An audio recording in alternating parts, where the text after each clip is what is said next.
Hey, how's it going?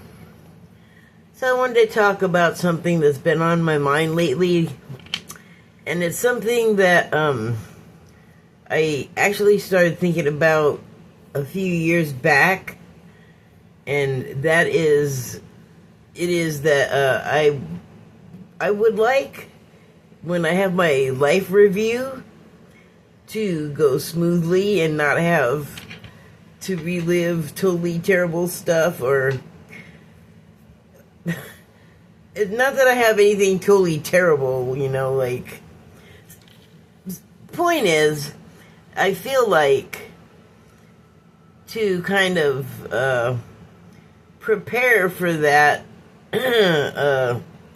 meeting, I guess,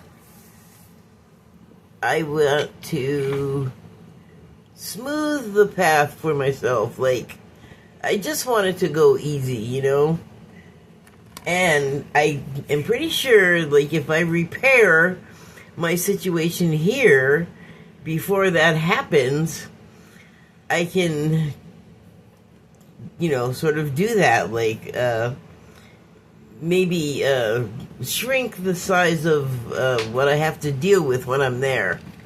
Because eventually, the soul is going to be whole. Like, you still always want to learn and pursue lessons, but, at some point you, like, mature, right? I'm not there yet. But anyway, so I've been thinking about that off and on for a while, and,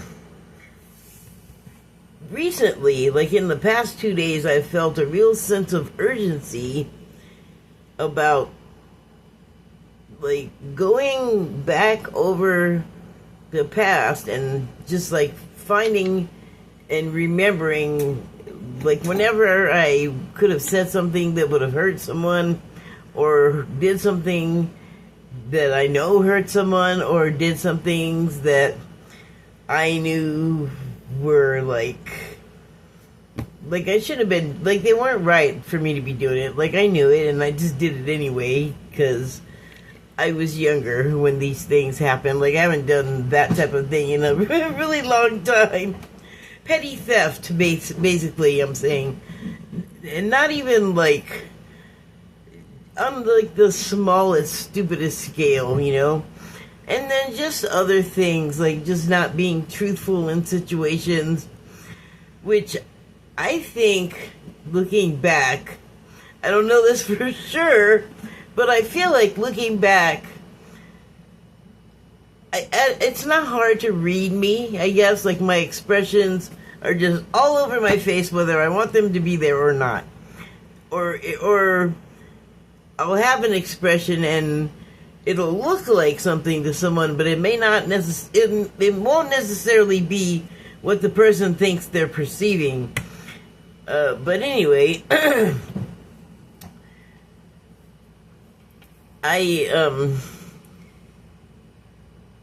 more I did it, the more things started to come back to me, and I thought, it's been a long time, and I don't know where a lot of the people are that I'm recalling at this time.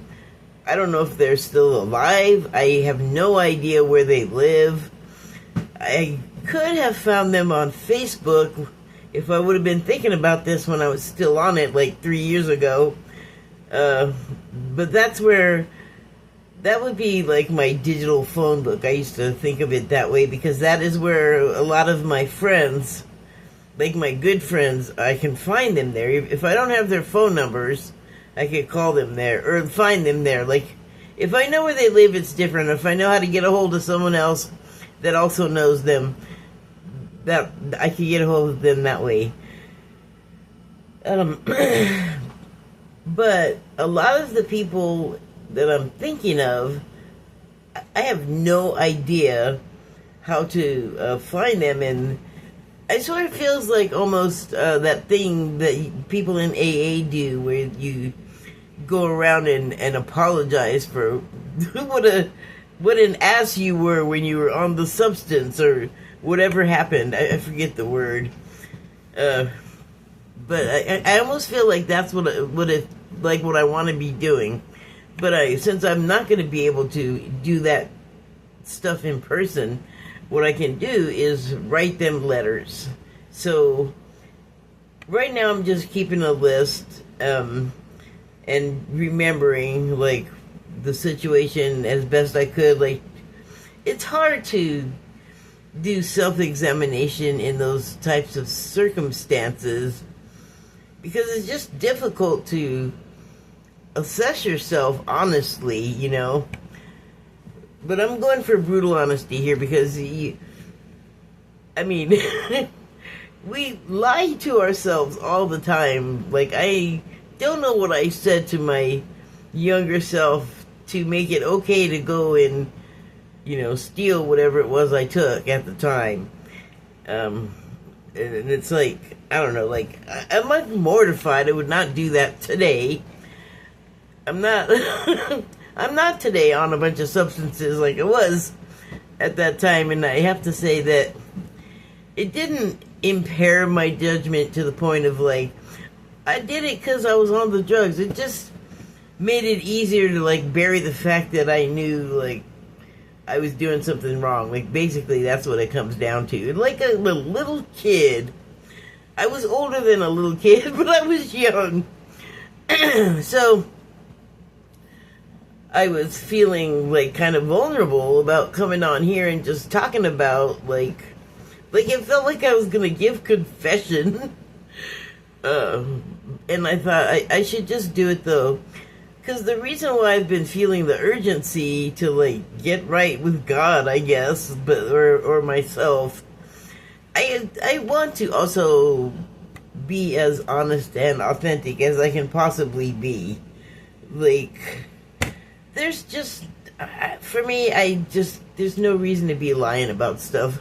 I don't have like big stuff to talk about anyway, but you know, I just don't think there's any need to fabricate. Like, you have to keep track of whatever you made up, and then people maybe can look at your expression and know you're not being truthful, or maybe they don't know until later, and then they just don't feel good about you. Pretty much, people just don't like to be lied to, and what I think goes along with that correspondingly is also not telling the lies and the fabrications yourself. I mean, I can't expect a whole lot of that kind of thing from other people if I can't even achieve it myself. Just feels kind of hypocritical. So, no, I'm not going to share what my little crimes were, but it actually, like, I was going to say I don't feel guilty. I don't want to say that I didn't feel guilty, but I don't really need that emotion. I don't think, like, any of us do. I think that's one of those things that got, like, worked into our systems just to make us have that feeling. Who would do this to us? The they. You know, they. The they. Lovely. So anyway, I felt funny about sharing that here, but then I realized that if I'm feeling this urgency, it might be that other people are as well, because the urgency I'm feeling is like, I started realizing, like, if I was gonna be, like, following the Christ way of being, then I really needed to clean up my act, because I wasn't totally honest about what I was thinking. I'm not so much doing stuff, but the thinking leads to saying stuff and writing stuff. So your what you want to say can be influenced by what you're feeling or what your intention is, from whatever you've produced, like whatever you expect it to do or to for you to get out of it or for other people to get out of it, you know, you got to put like your hand on that work. And so I don't know, I just feel like that's part of like the being honest, is to first be honest with yourself, brutally honest. And so if you go back and just, I don't know, not you, when I say you I mean me, because I'm just kind of like working this out, working through it. But if I go back and look at things, it's kind of easier in retrospect to see myself in the situation from a distance.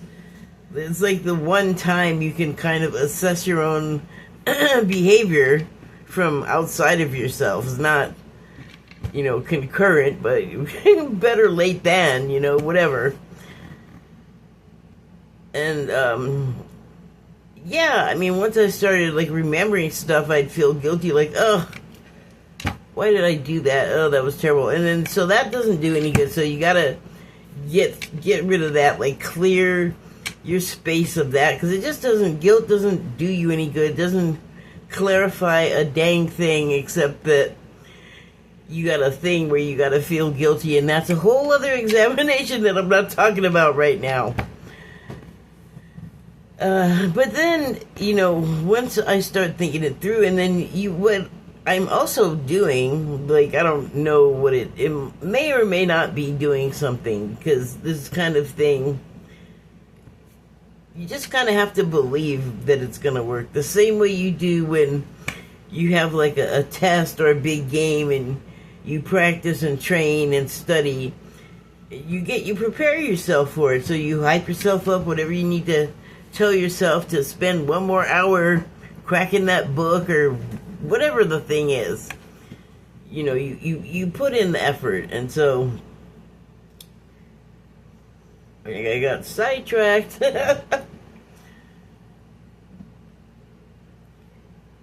Well, I mean, I was talking about the recalling, giving you an opportunity to take another look at, like, what you were doing, where, you know, a lot of times in the past, beyond, like, knowing, like, yeah, this is probably wrong, I know this is wrong, and yet I'm going to go ahead and do it anyway. And then in those moments, like, that's about all of the reflection I was making, you know, because if I thought about it too long, I'd be like, what are you doing? Stop doing the thing that you know is wrong. But sometimes you just want that thing, or, you know, whatever it is. And so I am like, what motivated you to do that? So that's what I'm going through. So first there's guilt, then there's that next part I was just saying, and pretty much whatever comes after that. But, you know, it is something that happened in the past. It does need to be reconciled in exactly the way that I'm talking about, in my opinion. And so I think the feeling of urgency and the need to do that, to, like, try to clear my slate, is because I feel like something is coming, and I want to be prepared where I don't have any old negativity, like some old worn out thing that I no longer do or no longer think of, that might just still be hanging around, like in the floorboard in the corner, or, you know, the under the bed with the dust bunny. Gotta clear all that out of there, because I feel like it would make for vulnerabilities in another way, where something could, like, it would be your Achilles heel kind of situation. So it's not that, though. You can, I believe I can, like, close off any openings where something might creep in that I don't want doing that.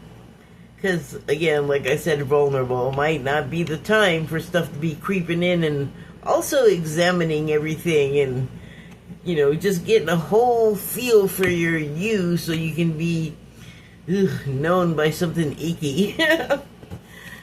So, okay, I do have a couple cards. I actually have more than a couple. We'll see how it goes.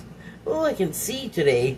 Okay, so, yep, this was yesterday, and it's the number 34.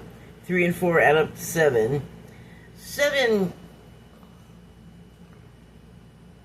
I just feel like, especially like right now, like there's a lot of things in motion and going by in a blur kind of, and I feel like it's like a situation where you have to like just sort of see and deal with and get a hold of and stabilize what is pertinent to you, you know, like what is pertinent to yourself, and not worry too much about the other stuff, because you really, it's like that airplane thing where you gotta breathe oxygen mask before you deal with your child or elderly person, more vulnerable people. And then also in tarot, the number 7 card is like a bunch of choices, and you don't really know which is going to be the good one. You just have to, I guess, go on faith or align with it, like tune into what is the good thing. Okay, so this card reads, love is not to be used as power over another.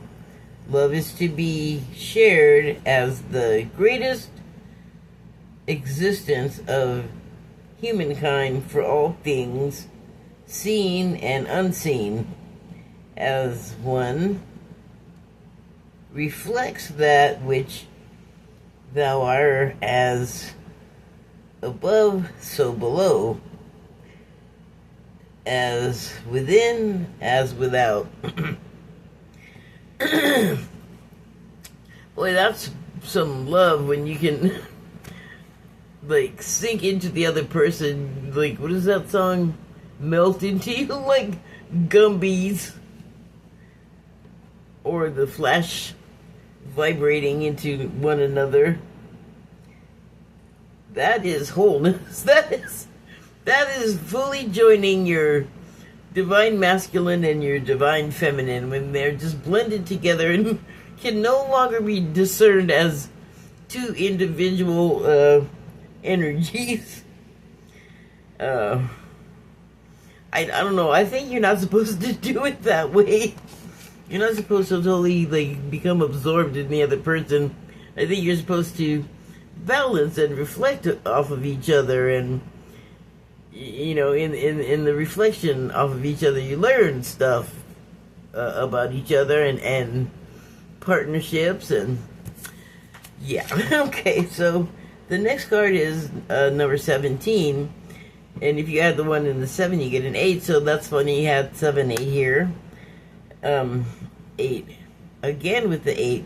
So this is like the 3rd day in a row that I've had, or video in a row, I've had some 8s, and it's all been around the Lions Gate in the month of August, number 8.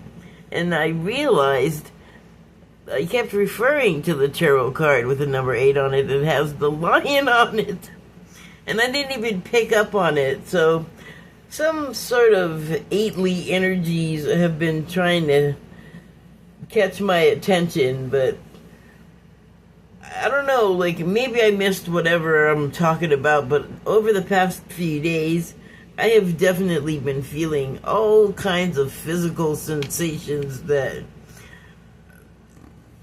you know, I don't normally walk around feeling like I'm coated with static, or this spot, like I don't know what's right here, but this area started like having some kind of feeling, like a buzzing, like there's a feeling, and then also it felt like there was a intrusion sort of feeling too, like I don't know, something going in, and that would coincide with my ears ringing and my throat like doing the throat chakra thing. And so I was like, okay, well, stuff is happening. So I knew that it's Lionsgate stuff.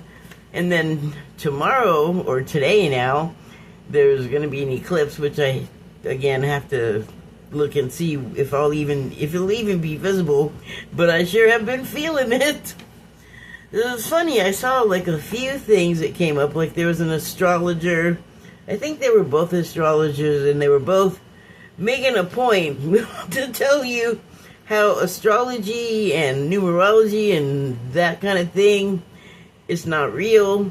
It's not like the word of God, and it's like, well, who was saying it was? It's just a guide, you know, just like the guides that you can talk to if you're able to open up that line of communication. I mean, you can talk, they talk, but does everybody hear each other? Sometimes. Can't speak for other people, but sometimes for me. And so,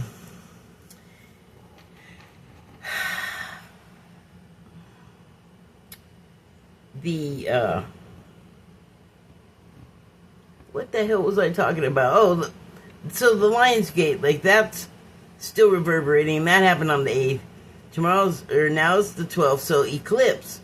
Now, and then also, I guess, while that's all going on, there's been Perseid meteor showers happening. And so both of these guys are like, none of that stuff means anything. And I'm like, why are you astrologers? You should change your title if you don't believe in it anymore. But they were saying that those three things are not predictive. And astrology, the one guy was like really like adamant about it. Like the other guy had like other stuff to say.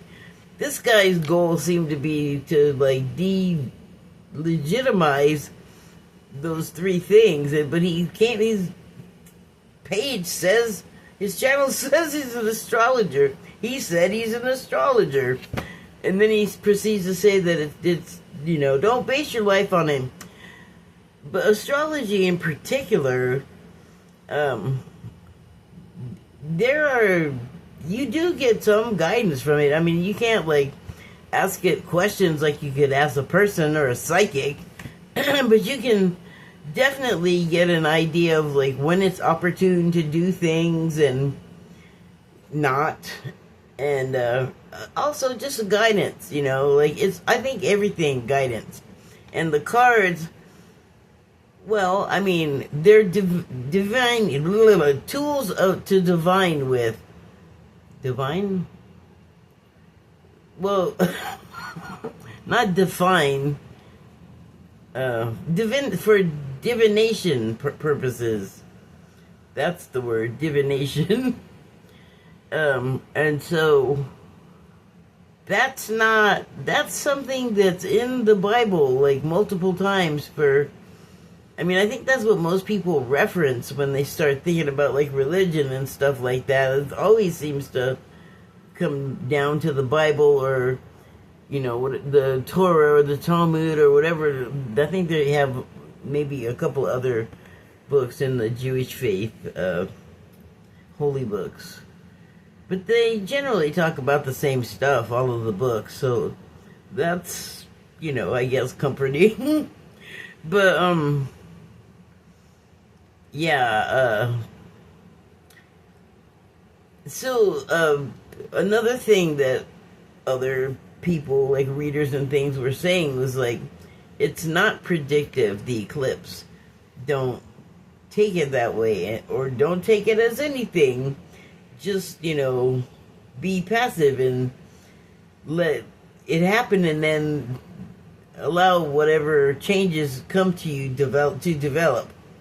And I'm like, that's what I always do. Like, if I even am aware, like, that it's an eclipse happening, I can always feel stuff. But if I'm not totally paying attention to the right kind of news, that I will miss that, and it'll just go by. And I might see, like, my neighbors or something like that, but I've never had a conversation about any of this stuff with them, so it just doesn't come up. Oh, okay, so let me read the card. Wait, don't I? Okay, you are your own church, for your kingdom is within you. So I've already talked about church and feeling like I was given confession. Oh, I didn't really say that here. I was talking to a friend of mine about this. Well, yeah, I mean, I'm like, I don't know, I like what I'm doing with the recalling, uh, my past mistakes. I think that's like confession plus. It's like more than just confession going on.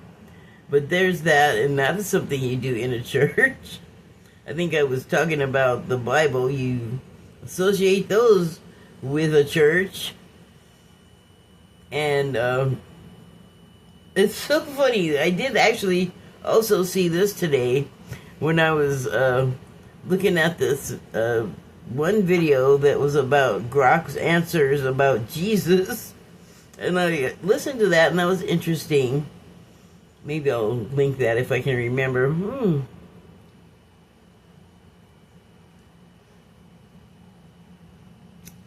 Anyway, I love when I find something on my tongue when I'm talking. Okay, and so what I'm doing, I feel like I'm like holding my own church. And it's coming from within. I mean, it's definitely influence, but like I said, I've been thinking about this for months, and I think the influence and the urgency I'm feeling have something to do with these three things that have been happening. That's not predictive, don't make a big deal of it, but at the same time, it just seems like a lot of conclusions are about to happen. And there's, depending on which ones they are, there are steps to take or not. And then also the thing to remember about getting advice or taking advice from videos you're just watching on YouTube. Look for the ones that aren't trying to tell you to do stuff and order you around, I think. And then also, I'm suggesting this, I'm not trying to tell you what to do. But I think also remember that the channels go through a human being that has biases and opinions of their own. And so everything you're looking at is going to be of that nature. And so it's easy for me to find myself getting carried away and like, ooh, I got to worry about that? Or should I think about that? Or do I need to jump on this concern? And well, I don't know if I can do that right now. Like, I don't want to, like, have that worried, anxious snowball start to happen. And, it's very serious right now on planet Earth. And it almost feels like helpless, and people can't see ahead around a corner. And I actually am not that worried. I mean, it's what we're here for. A lot of us intentionally at this time are here to help in some manner with this contentious time. And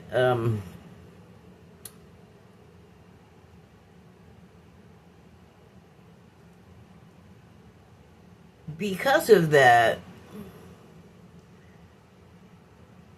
I mean, like, not everyone is, or they're not aware that they are yet, like, they haven't awakened yet.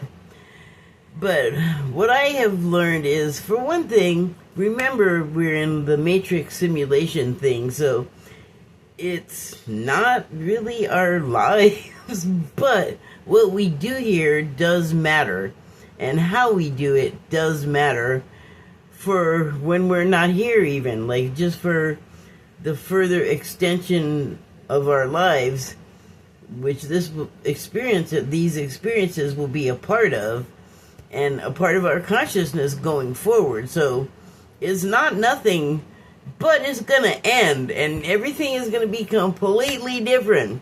So, and I'm not like dismissing what needs to be done here. There's a darkness on the world, and it's the leaders that are so, like, those dudes just want to kill everything out of it their way. Every obstacle, kill it. Kill a whole gang. and people are holding grudges forever, and it's like, that's not mature and intelligent. Like, you guys are old. Have you learned nothing? Your legacy is going to be caca. Like, no one is going to be, hooray, the guys that killed a bunch of people and started wars that nobody wanted to be in. Yay, let's tear it. It's going to be, let's take their names off of everything and burn those and take down all the statues except for the ones that make them look the most ridiculous. I believe that's a thing. And, yeah, their legacy, they're probably... nearly every mention of them is going to be erased because they're so crappy. But thank you for your service, because it's providing the conditions for us to, I hope this time around, because I guess this is like the 4th or 5th, and nobody wants to do it again. Not like spirit, not, I don't think angels, and everything that we know of in our history, and like the paranormal, like everything that's here. I don't know that any of it wants to repeat this again, but this darkness is not allowing us to achieve, and it's the temptation of it is getting a lot of us, but things have deteriorated and gotten so crappy that people don't even want those temptations anymore. They're seeing, you know, like amongst other things, like so many things happening at once. They're seeing like how people really are, and successful people really are, and what they do to gain that success and maintain it. And then you're like, you would do that for this? And you're just like, I don't want nothing to do with any of that or any of those people anymore. Like I was thinking earlier, or I was listening to a podcast, and they were talking about young people that were like the iPad babies that now can't read and are just really mentally like blank. Like, how could they spend years looking at those things and not get a single thing out of it? How are they playing games? How are they applying for jobs if they can't read or write? The videos about them are highly inflammatory, and you're just like, oh, well, I'm not. They're like, oh my God, we're doomed. My thing about those kids that they have behavior problems too, but it's not really them, because it's the bad food that, like fast food, that they make taste so good, and it's really awful stuff. And they make it taste so good to hide the awfulness. And then they got toys and the colors, like it's this whole mind warp, and especially a child is susceptible. But, you know, it's so expensive now, it's like, you better find a new interest, kid. And lots of things that used to be easy and not stressful and not make us all crazy, those are gone. Those have been taken away because they do want us, they, cabals, rich people, tech bros. I think that it's like a multi-pronged situation. Like, they're all coming at us. They, you know, I don't see how they think, unless they have some magical machines that they're keeping away from everybody else. If they're going to ruin the world, killing us and hide in their bunkers while that's all happening, what do they think they're going to come out to? I was thinking about that, and I had a flash in my mind of like everybody coming out of the bunkers and the security and the little twerpy rich people coming out, and there being nothing, and the security going, this is what you left us with.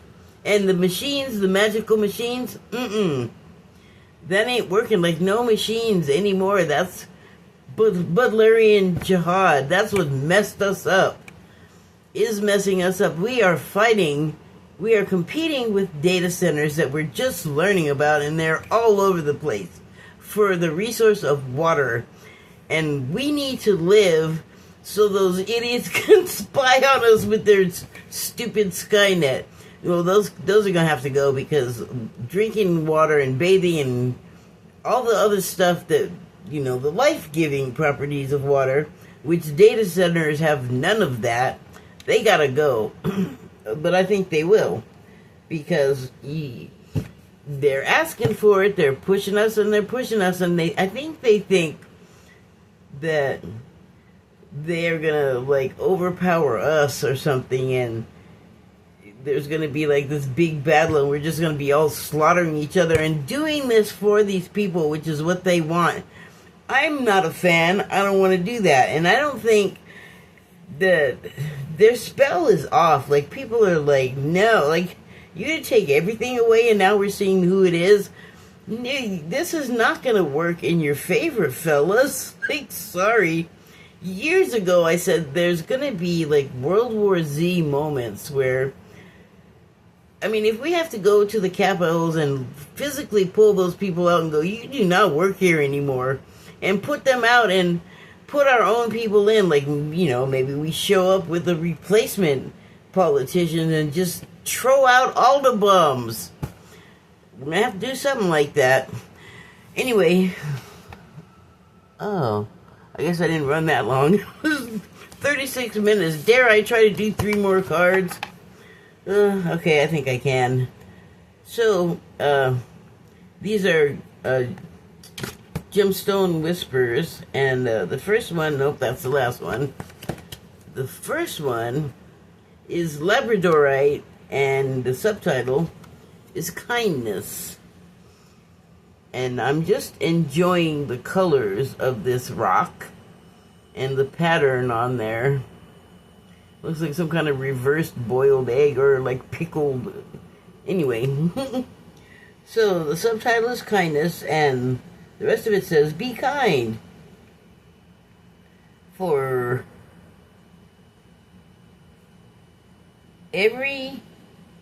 Be kind, for everyone you meet is fighting a harder battle. Harder than what you got going on. And I guess that's that's some kind of like mind trick.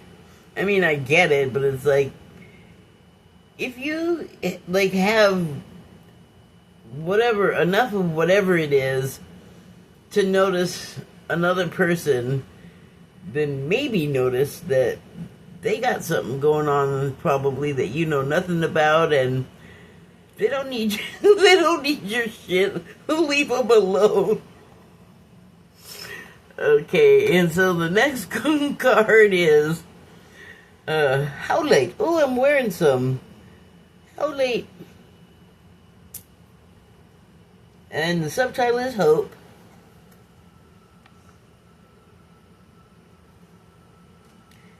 Yesterday is history. Tomorrow is a mystery. Today is a gift of God, which is why we can call it the present. Corn. That was corny, but sweet. Okay, and the final card is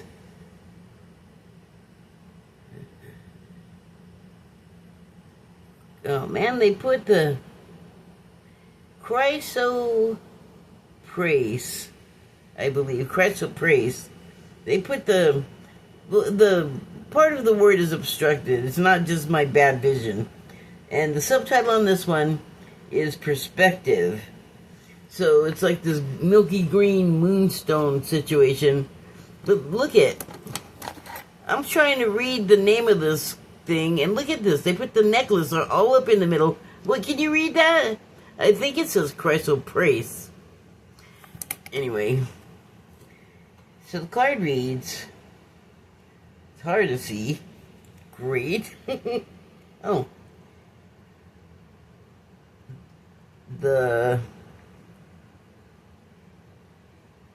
Talking about people who can't read, I can read, I just can't see.